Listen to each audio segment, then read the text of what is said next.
আদ্রিতার চোখে নীল ছিল নিছকই একজন চাকর। সে সারাদিন আদ্রিতার ভাই ফরমাস খেটেও ওকে সন্তুষ্ট করতে পারত না।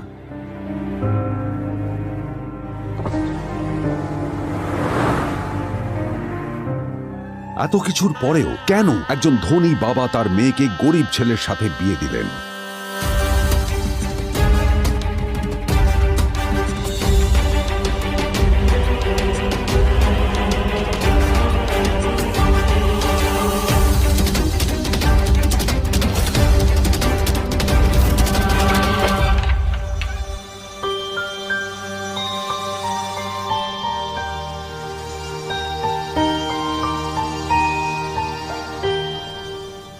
এবং তারপরে সেই মেয়েটি তার গরিব স্বামীর কাছ থেকে নতুন বছরে এমন একটা গিফট পেয়েছিল যে তার চক্ষু স্থির হওয়ার জোগাড় হয়েছিল। আর ওর স্বামী সম্পর্কে সত্যিটা জানার পর তো ও প্রায় অজ্ঞান হয়ে গিয়েছিল।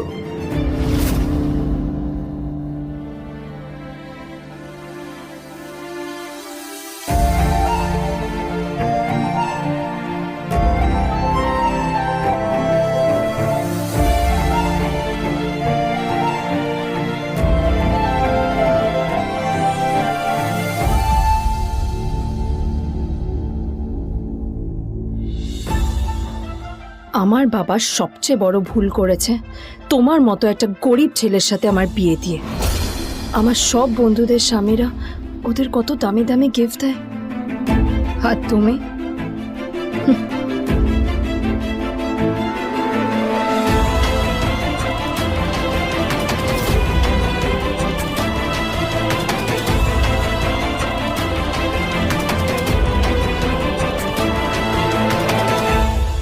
আদ্রিতা তার বাবার কথায় নীলকে বিয়ে তো করেছিল, কিন্তু ও শর্ত দিয়েছিল যেন বাড়ির বাইরের কেউ না জানতে পারে যে নীল ওর স্বামী।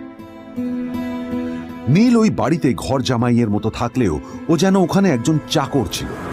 সবাই ওকে অপমান করত। ওই বাড়িতে না ও ঠিক মতো খাবার পেত, আর না ওর কোনো আলাদা ঘর ছিল। কখনো কার্পেটের উপর ঘুমোতো, তো কখনো আবার পোষা কুকুরের ঘরের পাশে নীলকে ঘুমোতে হতো।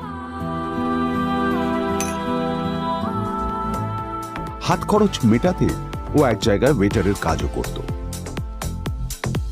আদ্রিতা তার বন্ধুদের বলেছিল যে আদ্রিতা বিদেশে বিয়ে করেছে আর তার স্বামী লন্ডনের একজন খুব বড় বিজনেসম্যান।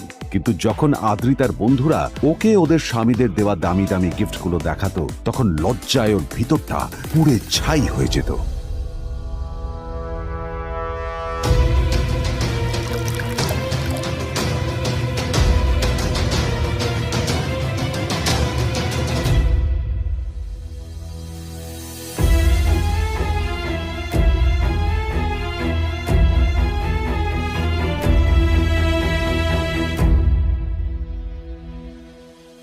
এই যে শোনো, নিউ ইয়ারে আমার একটা গিফট চাই তোমার থেকে। আর গিফটটা যেন দামি হয়, হ্যাঁ, মানে খুব দামি, কয়েক লাখ টাকা। ওকে? কয়েক লাখ টাকা? কিন্তু অদ্রিতা, এত টাকা আমি একসাথে কখনো দেখিনি। তোমাকে এত দামি গিফট আমি কি করে দেব? এটা তো তোমার বিয়ে করার আগে ভাবা উচিত ছিল। একজন পুরুষ মানুষ হয়ে নিজের স্ত্রীর এইটুকু ইচ্ছা তুমি পূরণ করতে পারবে না? স্ত্রীর এই কথাগুলো নীলকে আহত করে। নিঃশব্দে ওখান থেকে চলে যায় নীল।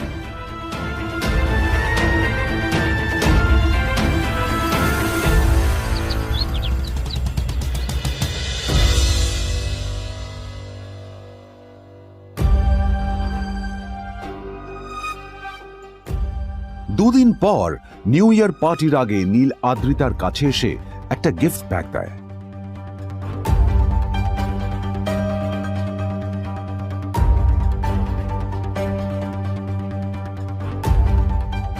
আদ্রিতা মুখ বেজার করে বাক্সটা খুলল, তবে তারপর বাক্সের ভেতরে গিফটটা দেখতেই ও চমকে গেল।